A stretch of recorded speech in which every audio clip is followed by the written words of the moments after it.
വളരെ പ്രധാനപ്പെട്ട ഒരു ഇൻഫർമേഷനാണ് നിങ്ങളുമായിട്ട് ഷെയർ ചെയ്യുന്നത്. നമ്മളെല്ലാവരും രാവിലെ തട്ടുകളിൽ നിന്ന് ചായയോ കാപ്പിയോ കുടിക്കുന്നത് പേപ്പർ കപ്പിലാണ്. ഓഫീസുകളിൽ പോയി കഴിഞ്ഞാൽ അവിടെയുള്ളതും പേപ്പർ കപ്പാണ്.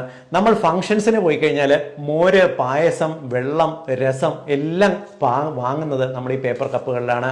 പേപ്പർ കപ്പുകൾ സേഫ് ആണെന്ന് നമ്മൾ വിചാരിക്കും. പക്ഷേ IIT ഗോരഖ്പൂരിൽ നടത്തിയിട്ടുള്ള പഠനത്തിൽ ഇത് ഏറെ അപകടകരമാണെന്ന് തെളിഞ്ഞിട്ടുണ്ട്. ഇതിനകത്ത് വളരെ തിന്നായിട്ടുള്ള ഒരു പ്ലാസ്റ്റിക്കിന്റെ ഒരു കോട്ടിംഗ് ഉണ്ട്. പോളിയെത്തിലീനിന്റെ ഒരു കോട്ടിംഗ് ആണ് ഇതിനകത്തുള്ളത്. ഈ പോളിയെത്തിലിൻ കോട്ടിംഗ് ഉള്ള പേപ്പർ കപ്പിനകത്ത് നമ്മൾ ഏകദേശം 90 ml വെള്ളം എടുത്തു കഴിഞ്ഞാൽ അതിനകത്ത് ഈ പ്ലാസ്റ്റിക്കിൽ നിന്നും മൈക്രോ പ്ലാസ്റ്റിക്കിന്റെ കണികകൾ 25,000-ഓളം കണികകൾ വരുന്നുണ്ട്.